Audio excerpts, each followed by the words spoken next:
from bbclearningenglish.com. My name is Rob and I'm joined in the studio by Finn. Hello. Today we're talking about managers.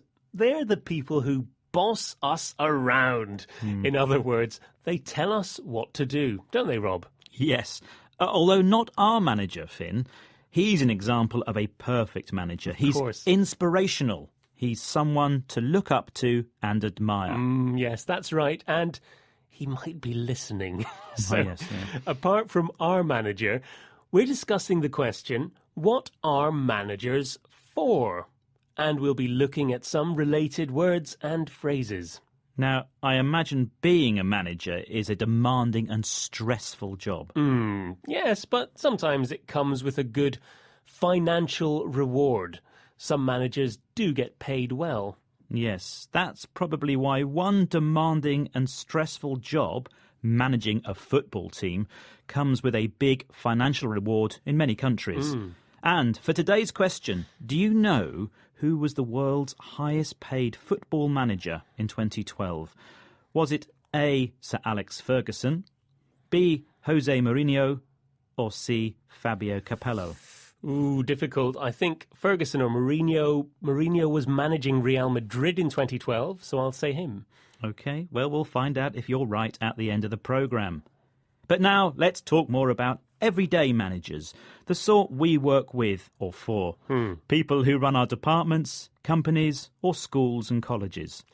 There are a lot of them, Rob. It's been reported that in the UK there are now 5 million managers. That's 10 times as many as there were 100 years ago.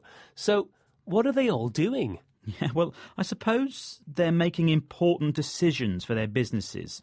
And of course, they've got good organisational skills. They have to manage their staff too. That's people like you and me, Finn. Yes, a good manager needs good people skills. That's where they can talk and listen to a variety of people who all have different needs and abilities.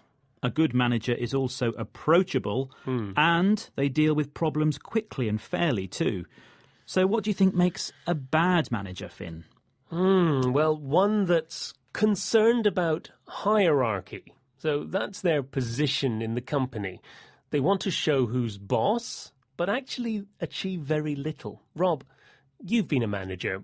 What was it like for you? Well, I was more of a middle manager, so I reported to the senior manager, but was also managing a small team of producers.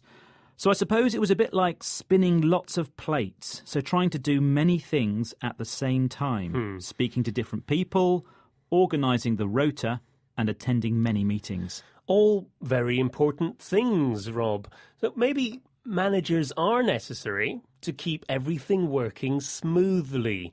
And let's face it, somebody has to take charge and make decisions. That's true, but many of us think we are managers because of our job title. That's the name we're given at work. It's something the author and journalist Lucy Kellaway has been speaking about on BBC Radio. See if you can hear some of the job titles she mentions here. Even if you don't actually manage anyone, your title pretends you do. So a conductor as a train manager, a technician as an IT manager, and even a humble administrator as an office manager. We've all become obsessed with management. So, Lucy Kellaway says some job titles are false.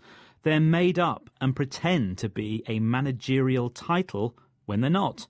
For example, we heard a train manager was someone who really sells the tickets, so what we call a conductor normally.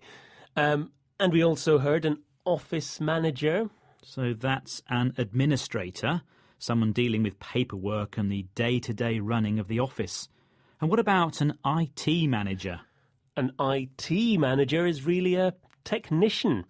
So other job titles have also been exaggerated or changed so that people worried about their status can feel happier. Titles like executive, director or principal. We could argue that everyone's job involves some kind of managing. I'm managing this programme by moving the faders in the studio and asking you to read the script. Yes, so instead of your normal job title, producer, What job title could you give yourself, Rob? How about the Director of Programme Engineering? How does that sound? Very nice, yes. A creative director, please. Oh, even better. Maybe, though, it's taking the definition of manager too far. If we end up having too many managers, who's going to do all the real work? Me, I expect. Well, there's no time, Finn. It's time to reveal the answer to today's question. Earlier I asked you if you knew who is the world's highest paid football manager. I said B. Jose Mourinho. And of course you were right. Hey, great. He earned over £12 million in 2012. That is a lot. Maybe it's time for me to work my way up the career ladder, get a better job and earn some serious money.